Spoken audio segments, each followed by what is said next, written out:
Greetings all. I'm a little late, but it's time to talk about Yacon. That sunflower that has those nice big sweet crunchy roots that aren't going to spike your blood sugar. Let's have a look over here behind me at what's going on. A signal for when to harvest Yacon is when those sunflowers turn black. They're faded out. So it's finished. Over here you can see that the plants are actually beginning to defoliate. They're going down for the year. That's when we harvest.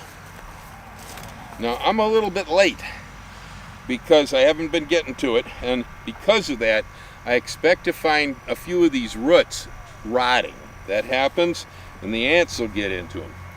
First thing we do is put a shovel in next to the hill and lift upward. What we got here? Let's see. Well, there's a nice one. Really should come out of the ground somewhere around December, not January. Feels bad. Okay, next step, I'm gonna wash it up.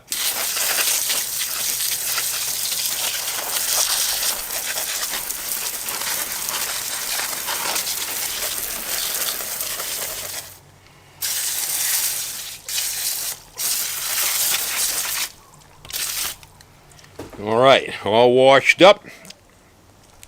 This is the part that we eat. This is the part that we plant.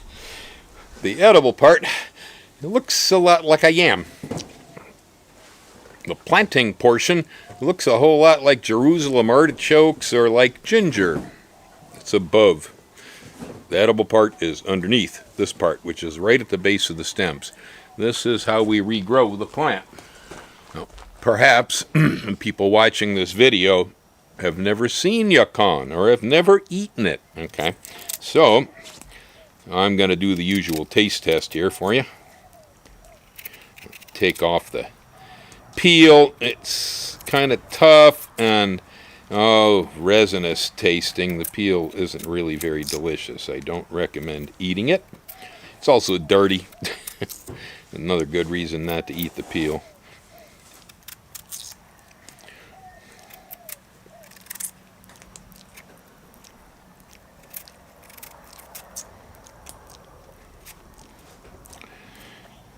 All right, go.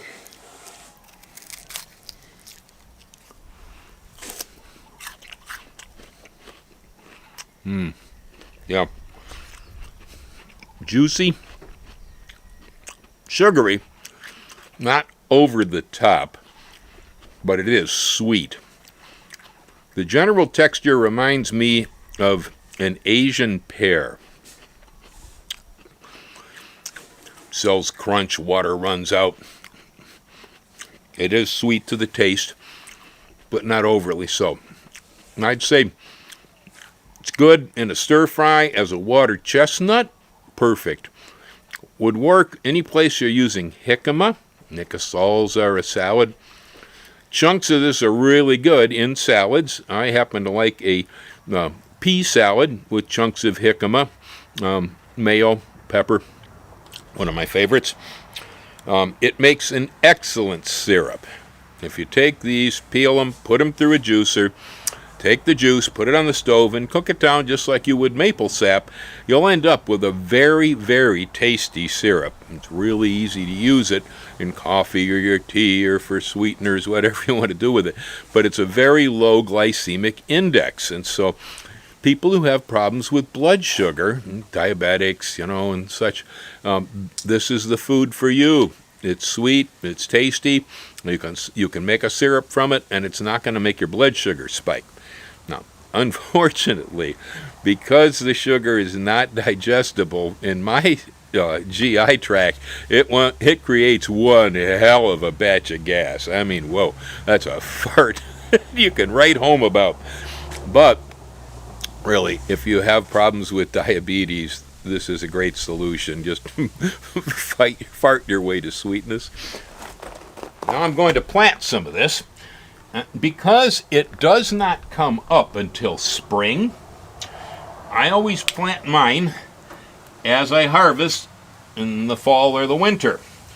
I usually will put it into containers because that keeps it neat and I can figure out where it's at. Otherwise, I tend to lose it. So it's more controllable if you container grow these. I'm having a little hard time breaking this apart by hand, so I'm going to use my pruning shears here to break pieces of this off in order to use them for planting.